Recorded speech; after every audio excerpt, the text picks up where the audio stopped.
Tara na, kain na tayo. Pambansang ulam. Tinapay namin.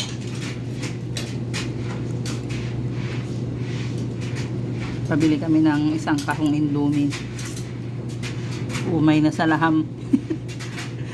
Pag namang ulam, gutom kami, hindi kami makakain eh.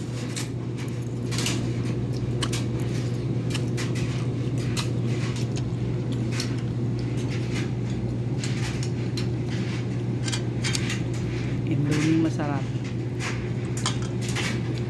Unang luto, 3 agad.